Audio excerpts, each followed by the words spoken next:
कहते हैं कि दुनिया में मन सबसे ज्यादा शक्तिशाली चीज होता है।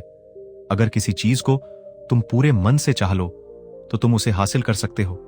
यह मैं नहीं कहता, यह सभी महापुरुषों का कहना है। लेकिन अगर यह सत्य है, यह सच है, तो हम जो अपने मन से चाहते हैं वह हमें हासिल क्यों नहीं होता है? कोई भी इंसान अपने मन में तो दुख नहीं चाहेगा, लेकिन वो रहता तो दुखी है।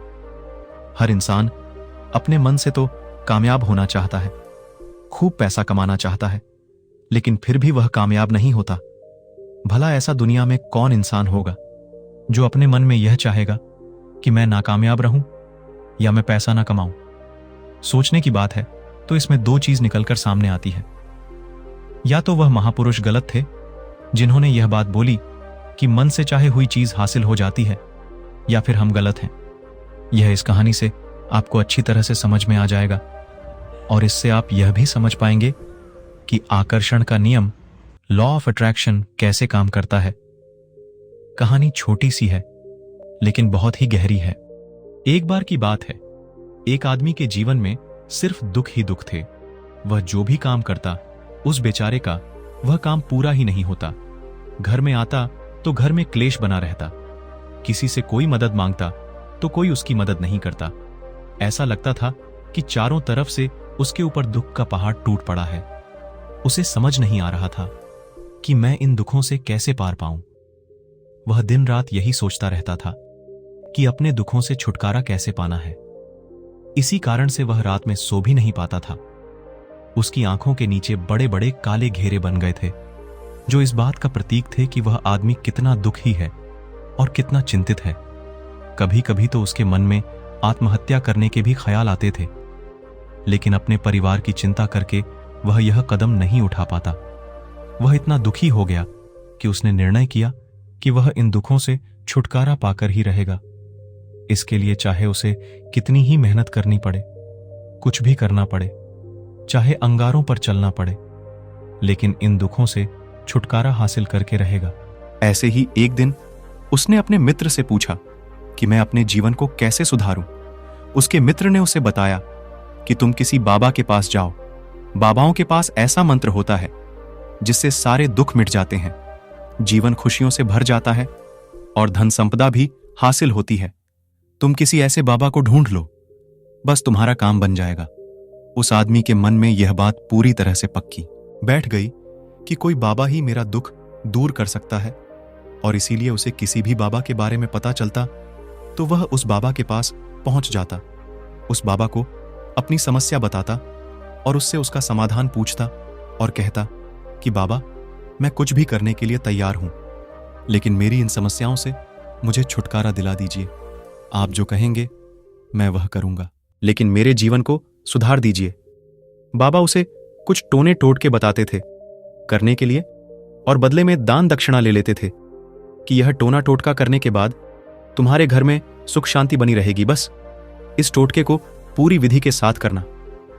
वह आदमी घर लौटकर पूरी विधि के साथ टोने टोटके करने लगा, लेकिन बहुत टोने टोटके करने के बाद भी उसके जीवन में कुछ बदलाव नहीं आया। इसके विपरीत उसका जीवन और ज्यादा दुखी हो गया। जो भी बाबा उसे टोना टोटका देता था, वह बदले में उससे दान दक्षिणा लेता था, जिससे उसका धन भी धीरे धीरे खत्म हो रहा था। इससे उसके जीवन में दुख और ज्यादा बढ़ गया। तब उसे लगा कि बाबाओं के पास जाने से तो मेरे जीवन में दुख कम होने की वजह बढ़ते ही जा रहे हैं, तो मुझे क्या करना चाहिए? बाबाओं के पास जाऊं या ना जाऊं? फिर एक दिन एक आदमी ने उसे बताया कि तुम अपने घर में किसी पंडित को बुलाकर हवन करवा लो। हवन होगा, घर शुद्ध हो जाएगा, कोई भी बुरी ऊर्जा होगी घर में तो वह घर से बाहर चली जाएगी। किसी पंडित को बुलाकर पूरे विधि विधान से मंत्र उच्चारण कराओ, हवन कराओ, जिससे घर में सुख शांति आए।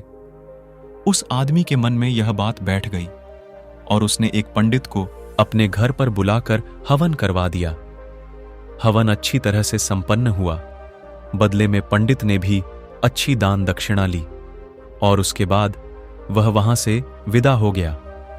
लेकिन कुछ दिनों के बाद उस आदमी को महसूस हुआ कि उसके जीवन में अभी भी कोई बदलाव नहीं आया है।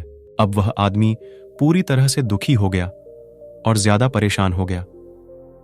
अब तो उसे लगने लगा था कि मेरे जीवन में से दुख कभी खत्म ही नहीं होंगे, और यही सोच सोचकर उस आदमी का बुरा हाल हो गया था। फिर एक दिन उसे अपने मित्र से एक ऐसे बाबा के बारे में पता चला जो समाधान बताने के लिए कोई दान दक्षिणा नहीं लेता था। उस आदमी को लगा कि यह बाबा दूसरे बाबाओं की तरह नहीं हो सकता, क्योंकि यह तो दान दक्षिणा लेता ही नहीं, और अगर दान दक्षिणा नहीं लेता तो यह सच में कोई सिद्ध बाबा होगा। और यही सोचकर वह उस बाबा के पास पहुंच जाता है। जब वह आदमी वहां पर पहुंचता है तो वह बाबा ध्यान में बैठे हुए थे। यह देखकर वह आदमी वहीं पर चुपचाप बैठकर ध्यान से बाहर आने का उनका इंतजार करने लगा।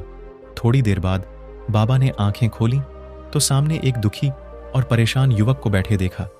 उसकी आंखों के नीचे काले घेरे देखकर ही समझ गया कि यह आदमी अपने जीवन से कितना परेशान है। उसे संबोधित करते हुए बाबा ने पूछा कि बच्चा, क्या चाहते हो? बाबा के पास क्या लेने आए हो? उस आदमी ने कहा कि बाबा, मैं अपने जीवन से बहुत परेशान हूं। मैंने इन दुखों को दूर करने के लिए बहुत सारे रास्ते अपनाए, हर वो तरकीब करके देखें जो किसी बाबा ने मुझे बताई, हर वो काम किया जो कोई भी इंसान ने मुझसे करने को कहा, लेकिन मेरे जीवन के दुखों में कोई कमी नहीं आई। बाबा, इसके विपरीत मेरे जीवन के दुखों में बढ़ोतरी हो गई है। मुझे समझ में नहीं आ रहा है कि मैं क्या करूं। कभी कभी तो मैं आत्महत्या करने की सोचता हूं, लेकिन मैं अपने परिवार की सोचकर मैं यह कदम नहीं उठाता हूं। मैंने आपके बारे में बहुत सुना है बाबा, और मैं बहुत उम्मीद के साथ आपके पास आया हूं। कृपया करके मुझे कोई ऐसा मार्ग बताएं जिससे मुझे अपने दुखों से छुटकारा मिल जाए। मैं अपने दुखों से छुटकारा पाने के लिए कुछ भी करने को तैयार हूं। आप मुझे कोई भी रास्ता बताएं, चाहे वह रास्ता कितना ही कठिन क्यों ना हो, मैं उसको पार करके रहूंगा। बाबा ने महसूस किया कि आदमी तो सच में बहुत परेशान है। बाबा ने उसकी बात सुनकर कहा कि बच्चा, दुखों को दूर करने के लिए मंत्र ऐसे ही नहीं मिलते हैं। मंत्र पाने के लिए कुछ करना पड़ता है। तुम कुछ कर सकते हो। यह सुनकर पहले तो उस आदमी ने सोचा कि यह बाबा भी मुझसे दान दक्षिणा मांगेंगे, लेकिन और कोई रास्ता ना पाकर उस आदमी ने कहा, बाबा, आपको जितना भी दान दक्षिणा चाहिए मैं देने के लिए तैयार हूं, लेकिन आपका मंत्र सच्चा होना चाहिए, वह पूरा होना चाहिए, उसका फल मुझे मिलना चाहिए। उसके बाद मैं आपको जो भी दान दक्षिणा लेना चाहते हो मैं आपको दे दूंगा। बाबा ने कहा, दान दक्षिणा तो बहुत छोटी चीज है, मुझे वह नहीं चाहिए। इस पर वो आदमी सोच विचार करके बोला, तो बाबा, मैं अंगारों पर भी चलने के लिए तैयार हूं, आप मुझे बस आज्ञा दीजिए। बाबा ने कहा कि अंगारों पर चलने वाली छोटी चीज में तुमसे नहीं कराने वाला हूं। मैं जो तुमसे कराने वाला हूं वह बहुत कठिन मंत्र है, उसे पूरा कर पाओगे? उसने कहा, बाबा, आप मुझे बताइए तो सही, मुझे करना क्या होगा? मैं कुछ भी करने के लिए तैयार हूं। इस पर बाबा ने उसे कहा कि यहां से जब तुम अपने घर जाओ तो रास्ते में अपने मन में यह दोहराते जाना कि मैं सुखी हूं, मैं सुखी हूं। बार बार अपने मन में यही दोहराना, और याद रहे जुबान पर यह नहीं आना चाहिए, यह सिर्फ मन में दोहराना है। यह सुनकर वो आदमी बोला, बाबा, बस इतनी सी बात, यह तो मैं चुटकी बजाते कर लूंगा, लेकिन इससे होगा क्या? बाबा बोले कि इस मंत्र को करके तो देखो, वैसे भी तुमने इतने बाबाओं के मंत्र किए हैं, तो इस मंत्र को भी करके देख लो। उस आदमी ने सोचा कि बाबा कुछ दान दक्षिणा तो ले नहीं रहे हैं, और छोटा सा मंत्र है, इसे तो मैं कर ही लूंगा। वो बोला, ठीक है बाबा, मैं यह मंत्र जरूर करूंगा। और वो आदमी यह कहकर वहां से चलने लगा। लेकिन जैसे ही वह चलने लगा, पीछे से बाबा ने बोला कि बच्चा, एक बात याद रखना, जब तुम यह मंत्र अपने मन में दोहराना तो तुम्हारे मन में बंदर के विचार नहीं आने चाहिए, बंदर का ख्याल भी नहीं आना चाहिए, तो ही यह मंत्र सिद्ध होगा। आदमी बोला, मुझे तो आज तक बंदर का कोई विचार नहीं आया, तो अब क्यों आएगा? आप चिंता मत करिए बाबा, मैं बस मन में यही दोहराऊंगा कि मैं सुखी हूं, मैं सुखी हूं। इसके अलावा बंदर का कोई भी विचार मेरे मन में नहीं आएगा। यह कहकर वह आदमी वहां से चल देता है। वह अपने मन में मैं सुखी हूं, मैं सुखी हूं, यह दोहराता हुआ थोड़ी दूर ही चला था कि उसके मन में अचानक बंदर का ख्याल आ गया। बंदर का ख्याल एक बार आया और चला भी गया, लेकिन उस आदमी ने सोचा, आज तक तो मुझे बंदर का कोई भी विचार नहीं आया, यह आज बंदर का विचार क्यों आ गया। और ऐसे करके उसने उस बंदर के विचार को पकड़ लिया और यह भूल गया कि मुझे क्या मंत्र दोहराना है, और वह बंदर के बारे में सोचने लगा। जब थोड़ी देर बाद फिर से उसे होश आया तो वह फिर से अपना वही मंत्र दोहराने लगा जो बाबा ने उसे बताया था, मैं सुखी हूं, मैं सुखी हूं। लेकिन अचानक से उसे एक बंदर दिखाई दिया और यह देखकर फिर से उसके मन में बंदर का विचार उठ गया, और यह देखकर वह इस विचार को बाहर फेंकना चाहता था, और वह चाहता था कि मेरे अंदर किसी तरह से बंदर का विचार ना आए, लेकिन उसे तो सामने बंदर ही दिखाई दिया। ऐसे ही जद्दोजहद करते करते घर पर पहुंचा, और घर पर पहुंचने के बाद अपनी पत्नी को कहा कि हे बंदरिया, मुझे खाने में बंदर परोस दो। और जब उसे एहसास हुआ कि उसने क्या बोल दिया तो वह अपने बाल नोचने लगा और दीवारों में सर मारने लगा कि आज तक मुझे बंदर का कोई भी विचार नहीं आया, और आज मुझे यह क्या हो गया है कि मुझे हर जगह बंदर ही बंदर नजर आ रहे हैं। यह कैसी माया है। यही सोच सोच कर वह आदमी रात भर सो नहीं पाया। रात भर करवटें बदलते रहा और सुबह उठकर सीधे उसी बाबा के पास पहुंच गया और उसके चरणों में गिरकर कहा कि बाबा, पता नहीं क्या चमत्कार हो रहा है, आज तक मुझे बंदर का कोई विचार नहीं आया, लेकिन कल से जब से आपने मुझसे कहा कि बंदर का विचार नहीं आना चाहिए, तब से मुझे हर जगह बंदर ही बंदर नजर आ रहे हैं। उस आदमी ने कहा कि बाबा, मुझे तो आपके पीछे पेड़ पर बैठा बंदर केले खाते हुए दिखाई दे रहा है। यह हो क्या रहा है बाबा। यह सुनकर बाबा हंसने लगे। बच्चा, मन का जाल एक ऐसा जाल है जिसे समझ पाना इतना आसान नहीं है। बंदर तो तुम्हारे रास्ते में पहले भी आते थे। जब तुम मेरे पास आए थे तो इन्हीं पेड़ों पर यह बंदर घूम रहे थे, लेकिन तब तुम्हारे ध्यान में यह बंदर नहीं था। तब तुम्हारे ध्यान में सिर्फ दुख थे। इसके बाद बाबा ने उसे बताया कि बच्चा, हम जिस चीज से भी दूर भागना चाहते हैं वही चीज हमारे मन में बहुत गहरे में प्रविष्ट हो जाती है और हमारे अंतर्मन में समा जाती है।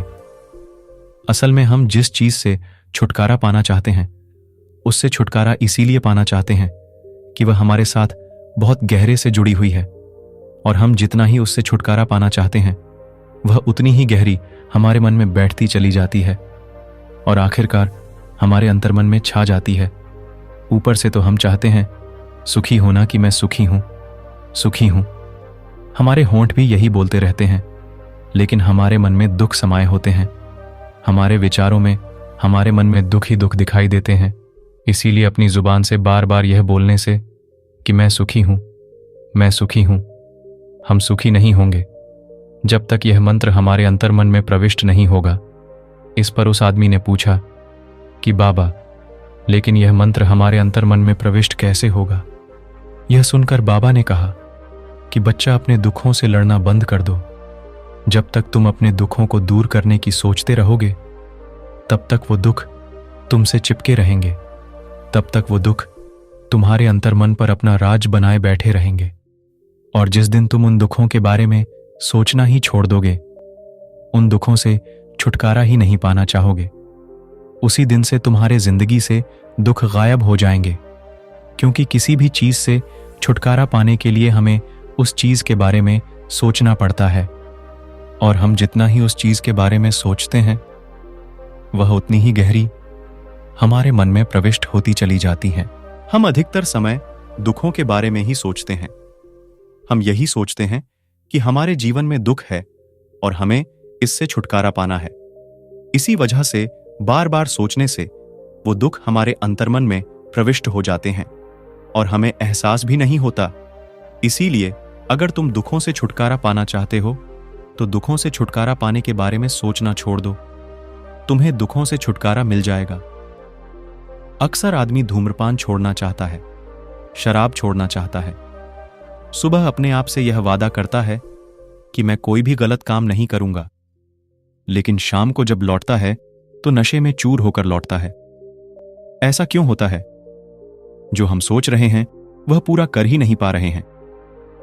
असल में हम उस चीज को बहुत ज्यादा तवज्जो दे रहे हैं, उस चीज को बहुत ज्यादा अहमियत दे रहे हैं। जब भी हम उस चीज को छोड़ने के बारे में सोचते हैं तो हम उसकी इंपॉर्टेंस यानी कि विशेषता और ज्यादा बढ़ा देते हैं। हमारा मन उस चीज के बारे में जितना ज्यादा सोचेगा, शराब या धूम्रपान छोड़ने के बारे में जितना ज्यादा सोचेगा, हमारा मन उतना ही उस चीज के पीछे ज्यादा भागेगा। हमें उस चीज से लड़ना नहीं है, बल्कि बिना सोचे गुजर जाना है। और अगर हम इस मंत्र को समझ लेते हैं तो हम अपने जीवन में जो भी पाना चाहते हैं उसे अपने अंतर्मन में डाल सकते हैं। और एक बार वो लक्ष्य हमारे अंतर्मन में बैठ जाता है तो फिर सफलता पाने में कोई समस्या नहीं आती, कोई दिक्कत नहीं आती। तो दोस्तों, कैसी लगी आपको यह कहानी?